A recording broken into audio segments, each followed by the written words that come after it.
Good morning Nitai, আসছে গো। শুভ সকাল। এই যে হাতে ব্রাশ নিয়েছি, গাড়িটা রেডি করব। গাড়িটা রেডি করে একটু ভাড়া কাটতে হবে, ভাড়া কাটতে যাব। আর ক্যামেরাটা সকালবেলায় ধরলাম দু চার কথা বলার জন্য। লোকালে অনেক মানুষ যারা আপনজনকে ভালোবাসে, যারা আমার কাজকে ভালোবাসে, যারা দূর থেকে আমাকে দেখে বা দাদা ভালো আছো, ভাই ভালো আছো, তা আমি তাদেরকে সাড়া দিই, তাদের কাছে পৌঁছানোর জন্য এই ভিডিওটা। তো গত 2-3 দিন ধরে ওই ছেলে ধরা একটা আওয়াজ উঠেছে।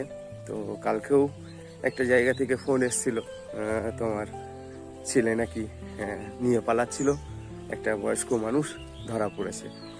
তো সেটা শিওর কি, মানে ফোন এসছে আর কি, শিওর কি শিওর নয় সেটা জানি না। তো যারা আমার বোলপুরে আনাচে কোনাচে কিংবা বাইরেও যারা আমার এই ভিডিওটা দেখছো, তাদের কাছে আমি হাত জোর করে রিকোয়েস্ট করছি, তো কাউকে যদি ছেলে ধরা মনে করে সন্দেহ হয়, তো তার জন্য পুলিশ প্রশাসন আছে, আইন আছে, তাদের হাতে তুলে দাও।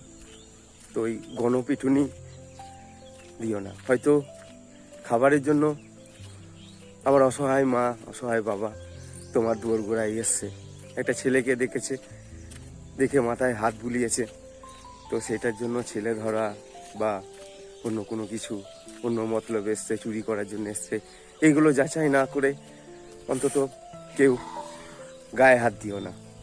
কারণ আমি কি উদ্দেশ্যে কথাগুলো বলছি তোমরা বুঝতে পারছো।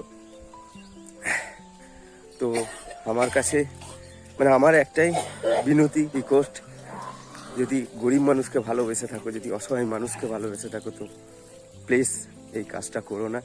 যদি সন্দেহ হয় তো পুলিশ প্রশাসন আছে, তাদেরকে ডাকো, তাদের হাতে তুলে দাও।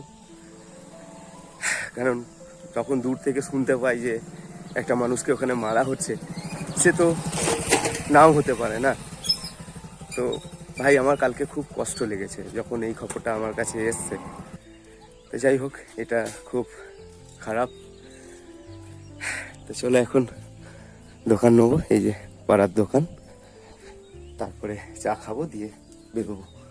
বৌদি চলো, এই দেখো নিয়ে নিয়েছি, এদিকে লেবুয়া নিয়েছি, চা পাতা নিয়েছি, দুধ নিয়েছি, আর ডবরের একটা মাজন নিয়েছি, মাজনটা শেষ হয়ে গেছিলো।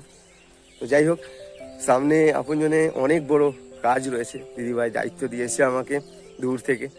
তো আমাকেই সব কিছু মেনটেন করে করতে হবে, আমাকে গ্রামটাও দেখতে হবে। তো বেরোবো। চলো, এই যে প্রথমে আমি যখন তোমার ক্যামেরা করতাম সব পালিয়ে যেত, এখন মোটামুটি বুঝতে পারে যে না, এই ছেলেটা কি করছে, এর কাজ কি, এটা সম্পূর্ণ আপনজনের জন্য। যাই হোক, চলো, সবাই মতো করে বাঁচুক, এটাই চাই বড় মায়ের কাছে।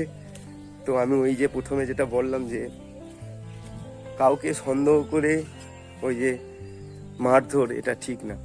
ওটা আমার অসহায় মাও হতে পারে, যে দুটো খাবারের জন্য তোমার বাড়ির সামনে গেছে, একটা বাচ্চা ছেলেকে দেখে তার মাথায় হাত দিয়েছে, নাতি বলে সে কিন্তু ছেলে ধরা হতে পারে না, তাই না? তো আমি যেটা করে থাকি, আমি তো একটা গ্রামে, নতুন গ্রামে যাই, ছেলেদের জন্য চকলেট নিয়ে যাই, ছেলেদেরকে কাছে টেনে নিই, কোলে নিই, ছেলেদেরকে আদর করি। তো তাতে বলে কেউ যদি আমাকে ছেলে ধরা বলে ওই আর কি গণপিটুনি দেয়, তো এটা তো খারাপ, তাই না? তো আমি সকালবেলা ক্যামেরাটা ধরলাম এটার জন্য, যে দেখি আমার আপনজনদেরকে ছোট্ট করে একটা বার্তা আমি দিই। তো আমি কি কথাগুলো বললাম, আমার প্রত্যেকটা আপনজন তোমরা বুঝতে পারবে। তো ওই আর কি, কেউকে সন্দেহ করে মারধর করা একবারে ঠিক না। বান্টে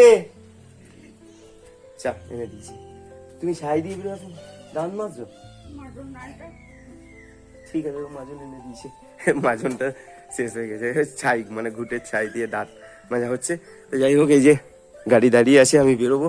দিদি ভাই, তো খুব তাড়াতাড়ি আবার দেখা হচ্ছে। তো এই ছিল আমার আপডেট। কাউকে সন্দেহ করলে ওই মারধর করো না। যদি সন্দেহ হয়, মানে প্রচুর জায়গা আছে তুলে দেওয়ার, থানা আছে, আইন প্রশাসন যেগুলো রয়েছে, তাদের সঙ্গে কন্ট্যাক্ট করে তাদের হাতে তুলে দাও।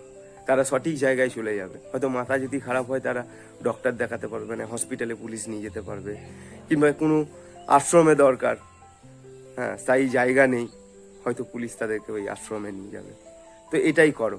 এই ছিল আমার আজকে ভিডিও। আমার কথাগুলো হয়তো আমার আপনজন তুমি সকালবেলায় বুঝতে পেরেছো। রাখি।